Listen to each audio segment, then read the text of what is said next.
Hello guys, आपका स्वागत है मेरे यूट्यूब चैनल उड़ान में और पॉलिटिकल साइंस की इस शानदार क्लास में। आज हम पढ़ेंगे निर्वाचन आयोग की संरचना और उसके जो कार्य हैं उनके बारे में। ये बहुत ही इंपॉर्टेंट टॉपिक है क्योंकि यूजीसी नेट पॉलिटिकल साइंस के एग्ज़ाम में अगर हम देखें तो या इससे रिलेटेड एक क्वेश्चन पक्का मिलता है, इसलिए इस टॉपिक को हम अच्छे से कवर करेंगे।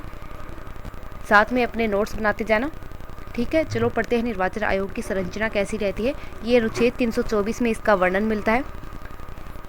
जो पीछे जून में एग्जाम हुआ था वहाँ से यहाँ डायरेक्ट क्वेश्चन बना था कि निर्वाचन आयोग से रिलेटेड अनुच्छेद के बारे में आया था, तो ये ध्यान रखना 324 है। इसके बाद आएगा इसका प्रारंभ है वो 1950 में देखा गया। 1950 में क्या था, निर्वाचन आयोग सिर्फ एक सदस्य ही था कि उसमें एक निर्वाचन आयुक्त होगा, ठीक है, एक सदस्य था। उसके बाद चेंज करके 1989 में निर्वाचन आयोग है वो 2 सदस्य ही बन गया था, उसमें 2 सदस्य हो गए थे। फिर 1990 में फिर चेंज किया गया और उसमें वापस एक सदस्य बना दिया गया। इसमें 1993 में फिर 3 सदस्य बनाया गया, ठीक है। इतनी बार चेंज हुआ है ये। इसके बाद आएगा कि हमारे जो प्रथम निर्वाचन आयुक्त रहे हैं वो है सुकुमार सेन। सुकुमार सेन हमारे जो प्रथम निर्वाचन आयुक्त रहे हैं।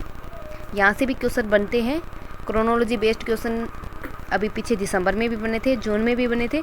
और इससे रिलेटेड मैंने आपको एक वीडियो दी हुई है, आप ज़रूर देखना। उसमें मैंने आपको बहुत ही इजी तरीके से ट्रिक के साथ आपको निर्वाचन आयुक्त कवर करवा दिए हैं, उनको आप ज़रूर देख कर जाना क्योंकि क्रोनोलॉजी बेस्ड क्वेश्चन बहुत ज़्यादा पूछे जा रहे हैं और पीछे एग्जाम में आया भी था, ठीक है। इसके बाद हम देखेंगे निर्वाचन आयोग की स्वतंत्रता एवं स्वायत्तता। मुख्य निर्वाचन आयुक्त और अन्य आयुक्तों की नियुक्ति राष्ट्रपति द्वारा की जाती है, ठीक है।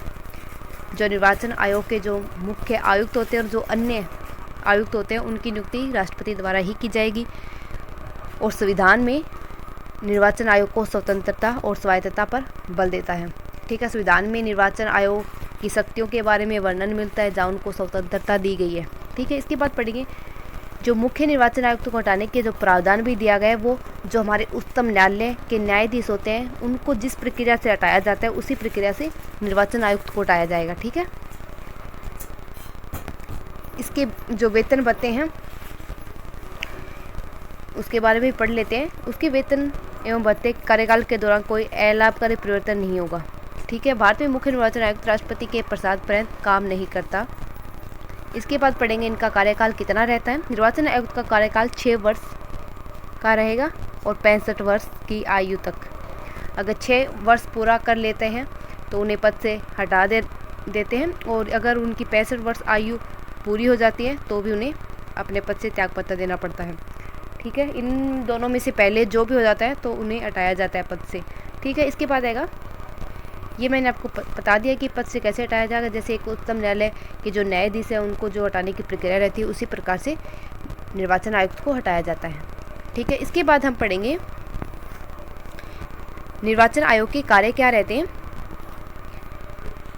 निर्वाचन आयोग है वो राष्ट्रपति, उपराष्ट्रपति, लोकसभा, विधानसभा के जो सदस्यों का चुनाव करवाता है वो निर्वाचन आयोग कराता है। उसके बाद आता है जनप्रतिनिधित्व अधिनियम 1950 के अनुसार क्या कार्य दिए गए हैं। एक जो निर्वाचन आयोग है उसको क्या क्या कार्य दिए गए हैं उसके बारे में पढ़ लेते हैं।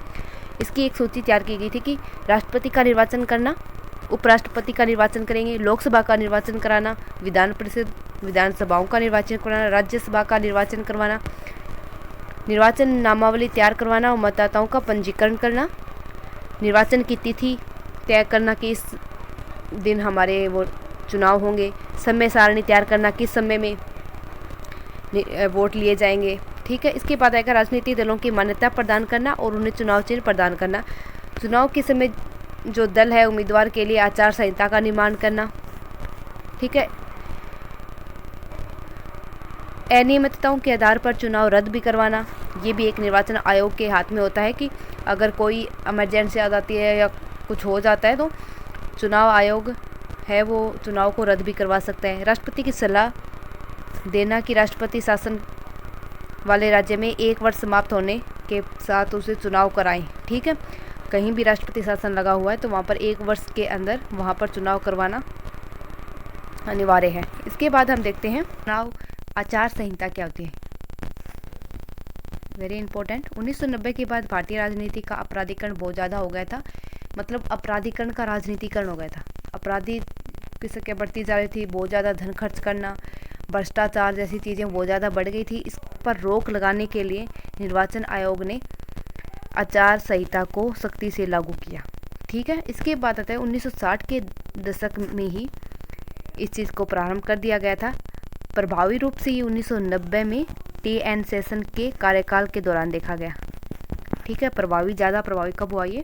1990 में, जब टी.एन. शेषन मुख्य निर्वाचन आयुक्त थे उस टाइम। ठीक है, इसके मूल उद्देश्य क्या रहते हैं? सरकार में रहने वाले सत्ताधारी दल को सरकार में रहने का किसी प्रकार का लाभ प्राप्त न हो, सभी लोगों के लिए चुनाव समान अवसर प्रदान करना, अमीर गरीब के हिसाब से कोई भी चुनाव नहीं होंगे बल्कि सभी को समान अवसर दिए जाएंगे। अगर उसके योग्यता निर्धारित की गई है कि कौन कौन चुनाव लड़ सकता है, उसी के हिसाब से सभी को चुनाव अवसर दिए जाएंगे। कोई भी प्रत्याशी जाति धर्म पैसे का प्रयोग कर चुनाव को प्रभावित नहीं करेगा। ठीक है, इसका उद्देश्य ये रहता है कि भ्रष्टाचार ना फैले और समानता बनी रहे, इसलिए चुनाव आचार संहिता लाया गया। और इसे लागू निर्वाचन की तिथि घोषित होने के साथ चुनाव आचार संहिता लागू हो जाती है। किसी क्षेत्र में चुनाव हो रहा है तो वहाँ की जो तिथि घोषित कर दी जाती है, उसके बाद चुनाव की आचार संहिता लागू हो जाती है। ठीक है, वेरी इंपॉर्टेंट। इसके बाद आता है प्रावधान। चुनाव आचार संहिता के अंतर्गत चुनाव की तिथि घोषणा के बाद सरकार किसी भी प्रकार की नई योजना का ऐलान नहीं कर सकता। ठीक है, जब चुनाव संहिता लग जाती है उसके बाद जो भी सरकार थी उस टाइम, तो वो जो भी सरकार है उस टाइम, तो वो कोई नई योजना का ऐलान नहीं करेंगे। ठीक है, इसके बाद आएगा सरकारी अधिकारी का हस्तांतरण चुनाव आयोग की सहमति के बिना संभव नहीं है। कोई भी सरकारी अधिकारी है उसका हस्तांतरण नहीं कर सकते जब तक जो चुनाव आयोग है वो उनको सहमति ना दे दें। ठीक है, इसके बाद आता है निर्वाचन आयोग द्वारा राजनीति में अपराधीकरण पर अंकुश लगाने का प्रयत्न किया गया। उससे भी बढ़कर 2007 में निर्वाचन आयोग ने पहली बार यह प्रावधान किया कि निर्वाचन में भाग ले रहे उम्मीदवार को अपने नामांकन पत्र के साथ एक हलफनामा प्रस्तुत करना होगा, जिसमें उम्मीदवार को शैक्षिक रिकॉर्ड देना होगा, अपनी वित्तीय देनदारी देनी होगी और तथा अपने आपराधिक पृष्ठभूमि की भी घोषणा करेगा और ऊपर चल रहे मुकदमों का वर्णन करेगा कि जो भी निर्वाचन या जो भी उम्मीदवार होगा वो अपना शिक्षा के बारे में रिकॉर्ड देगा, अपनी कैसी वित्तीय स्थिति है उनके बारे में भी देगा। अगर उसके ऊपर कोई मुकदमा है या उसके ऊपर कोई केस चल रहा है उसके बारे में भी वो बताएगा लिखित रूप में। इसके बाद आएगा चुनाव आचार संहिता के अंतर्गत सरकार के सभी मंत्रियों को सरकारी वाहन के प्रयोग से वंचित कर दिया जाएगा। जब चुनाव आचार संहिता लग जाती है उसके बाद कोई भी सरकारी वाहन का प्रयोग नहीं करेगा, केवल प्रधानमंत्री को छोड़कर। ठीक है, जितने भी हमारे सरकारी वाहन होते हैं उनसे उन्हें वंचित कर दिया जाएगा। ठीक है, इस प्रकार से ये टॉपिक हमारा कवर हो गया। उम्मीद करती हूँ इस वीडियो के माध्यम से आपका ये टॉपिक बहुत अच्छे से कवर हो गया और आपने साथ साथ नोट्स भी बना लिए होंगे। अगर ये वीडियो पसंद आई तो लाइक एंड सब्सक्राइब करना ना भूलें। Thank you.